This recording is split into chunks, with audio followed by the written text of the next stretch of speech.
और मठा की महेरी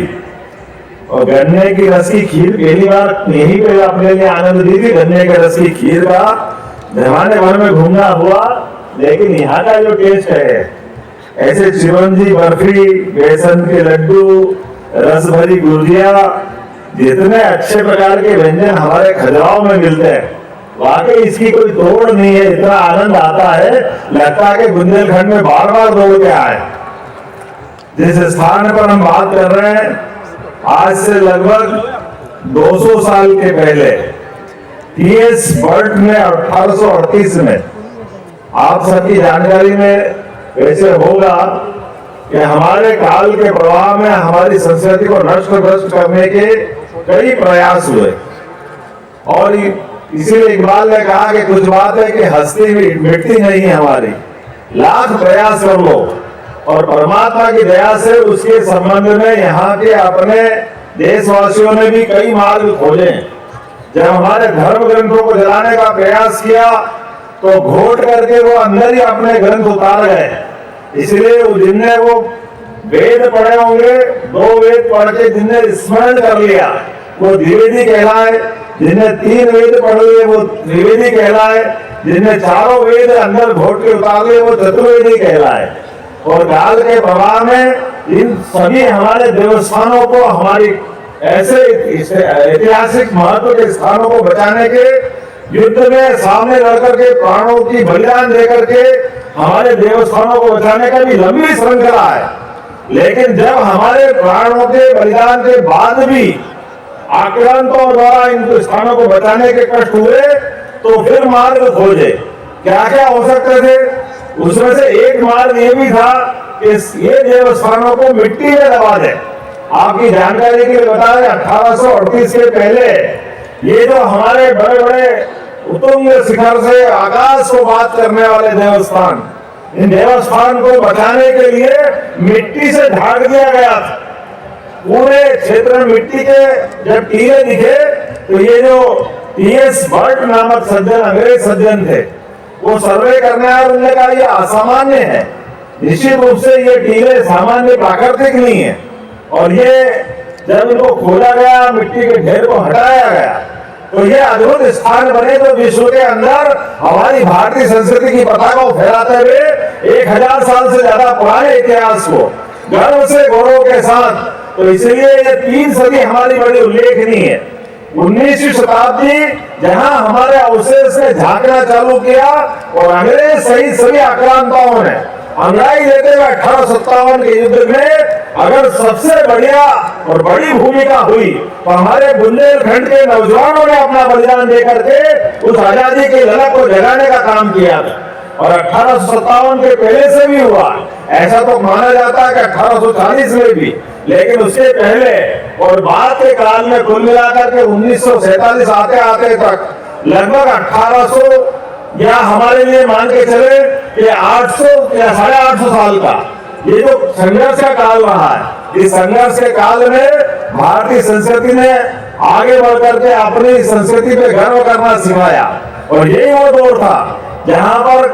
हमारे अपने क्रांतिकारी या स्वतंत्रता सेनानियों के साथ मिलकर के भारतीय संस्कृति की पताका फहराने के लिए 20वीं शताब्दी तक बाल गंगाधर तिलक और बाल गंगाधर तिलक के साथ साथ बाद में पंडित मदन मोहन मालवीय, ये यद्यपि कांग्रेस के नेता थे, लेकिन बड़े दुर्भाग्य के साथ कहना पड़ रहा है, कांग्रेस के ही राष्ट्रीय अध्यक्षों ने जो अलग जगाया था, काल के प्रवाह में उनसे धारा बदलते हुए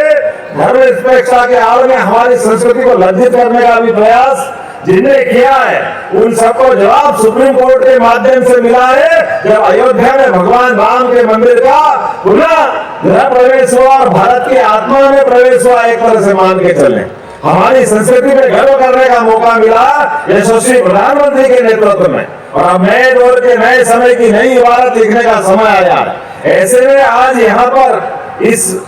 उत्सव में, जो कि 2 महीने पहले मुझे ध्यान माता के तानसेन संगीत समारोह में जब मैं सम्मिलित हुआ, तो एक वर्ल्ड रिकॉर्ड बना कि हमारी भारतीय वाद्यों के अंदर जो विधा है, उस विधा के कितने कला साधक है, उन लगभग 1000 या 1500 एक साथ तबला वादकों का वो दृश्य देख करके ऐसा लगा कि इंद्र की सभा भी शर्मा जाएगी। प्रधानमंत्री ने उस ट्वीट को रिट्वीट करके बताया कि हमारी ये कितनी अच्छी अद्भुत कला है और आज ये फिर नया रिकॉर्ड बना है कि नृत्य आराधना के माध्यम से हमको मालूम है ईश्वर आराधना का मार्ग है। और ऐसे में खजुराहो में नृत्य महोत्सव की पुरानी परंपरा थी। स्वर्ण जयंती वर्ष चल रहा है, लगभग 50 साल का समय इसको स्मरणीय बनाने के लिए संस्कृति मंत्रालय ने योजना बनाई और वर्ल्ड रिकॉर्ड के माध्यम से आज ये जो बाहर के प्रांगण में जो नृत्य उत्सव हुआ, वाकई वो मैंने अभी सर्टिफिकेट दिया तो गर्व से मेरा भी सीना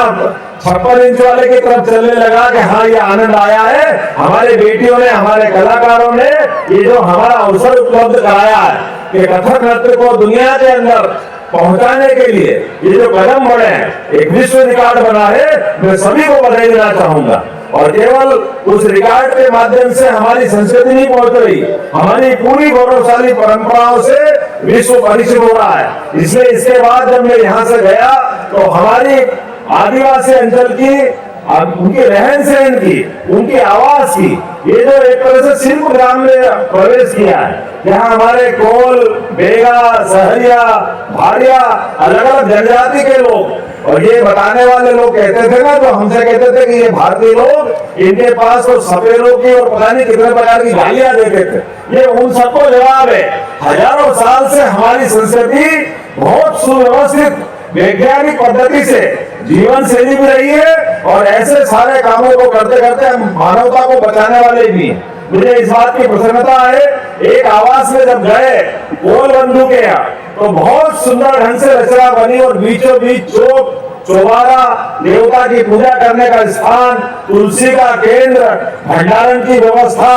आराम का स्थान, हमारी प्रार्थना के घर, इसी प्रकार से हर एक के यहाँ कमोवेश अपनी उपलब्ध संसाधन के आधार पर सुंदर तरीके से बहुत अच्छा स्थान बनाया। तो पत्थरों का शिल्प भी देखेंगे और खजुराहो में आने के बाद हमारी संस्कृति से परिचित होने के लिए भी, हमारी आवासीय व्यवस्थाओं को समझने का भी अब खजुराहो में एक नया मुकाम मिला है। और तीसरा, अभी अभी हमने भूमि पूजन किया है। खजुराहो में देश के सबसे पहले जनजाति और लोक कलाओं के प्रशिक्षण का आज गुरुकुल का भूमि पूजन हमने किया है। हमारे लिए एक तरह से वो इंस्टीट्यूट है बाकी लोगों की भाषा में, लेकिन हमने कहा कि हमारे अपने शब्द हमारी राष्ट्रीय भाषा के आधार पर होना चाहिए। इसलिए पिछले समय हमने कहा कि कुलपतियों को कुलगुरु के नाते से जाना जाएगा। तो एक तरह से यूनिवर्सिटी का छोटा लघु कॉन्सेप्ट है जिसमें केवल हमारी अपनी ये नाम की बात नहीं रहेगी, यहाँ पर पारंपरिक जनजाति ग्रामीण समुदाय की कलाओं के माध्यम से शिल्प, नृत्य, गायन, वादन, चित्र और उनके मौखिक साहित्य को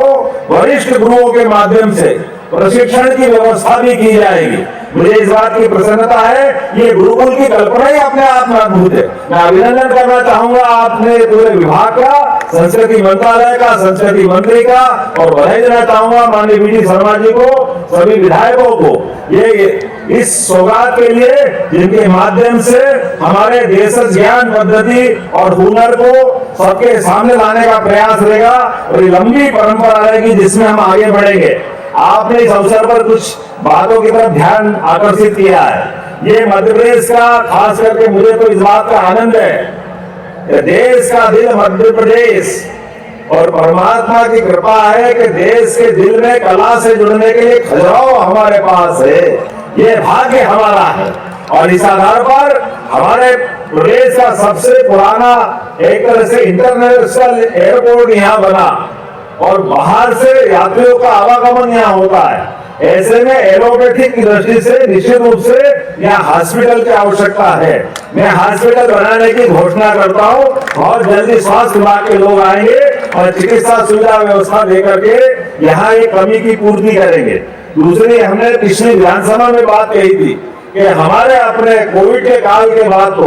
आयुर्वेद के प्रति जो लोगों का रुझान बढ़ा है, आयुर्वेद की महत्ता पूरे विश्व स्तर पर मानी गई, इसलिए आयुर्वेदिक कॉलेज भी यहाँ बनाने की घोषणा करते हैं, जिसके आधार पर बच्चे आयुर्वेद की डिग्री भी लेंगे और आयुर्वेदिक हॉस्पिटल के माध्यम से हमारी अपनी आयुर्वेदिक पद्धति के आधार पर इलाज करने की सुविधा भी मिलेगी। साथ ही साथ आपने कहा कि जब ये जिस प्रकार की सुविधा हो गई नगर परिषद छोटी पड़ती है, नगर परिषद के माध्यम से हम सारी व्यवस्था नहीं कर पाते, तो निश्चित रूप से आबादी के रेशो के आधार पर ये नगर पालिका के रूप में हम इस नगर परिषद को बदलेंगे, ताकि सारे संसाधन देकर के जो आपकी भावना है वो सब करने की यही घोषणा करता हूँ। मैं उम्मीद करता हूँ आज तो थोड़ा जल्दी का मामला है, अगली बार आते हैं, लेकिन आज ही इसी मंच पर, क्योंकि अब चुनाव नजदीक है, बार बार आना नहीं होगा, तो आज आया हूँ तो खाली हाथ नहीं आया हूँ। आज भी 200 करोड़ से ज्यादा विभिन्न प्रकार के निर्माण कार्य के लोकार्पण और भूमि पूजन की यहीं से मैं घोषणा कर रहा हूँ। उम्मीद करता हूँ ये विभिन्न प्रकार के निर्माण कार्य जो अलग अलग क्षेत्र के अलग अलग प्रकार के हैं, सभी की सौगात मिलेगी। माननीय यशस्वी प्रधानमंत्री के नेतृत्व में डबल इंजन की सरकार चल रही है, और डबल इंजन की सरकार के माध्यम से निश्चित रूप से हम और आप सब मिलेंगे। और खजुराहो का तो रिकॉर्ड लाखों का है, पिछली बार का रिकॉर्ड हमारा एक रिकॉर्ड बना था विष्णु जी, माननीय आप अध्यक्ष महोदय के नेतृत्व में। मुझे लगता है कि निश्चित रूप से वो तो तब की बात थी जब हमने अपने पहले टेन्योर में माननीय मोदी जी को देखा था, लेकिन दूसरा टेन्योर जब हुआ है, इस दूसरा कार्यकाल जब हुआ है, इस दूसरे कार्यकाल की एक एक उपलब्धि आप याद करो, कौन सी चीज छूटी है। जनसंघ की स्थापना के काल से लेकर के जो बातें कह करके जो हमने राजनीतिक दल गठन किया था, जनसंघ, जनता पार्टी, भारतीय जनता पार्टी, हर काल में जो जो बात कही है,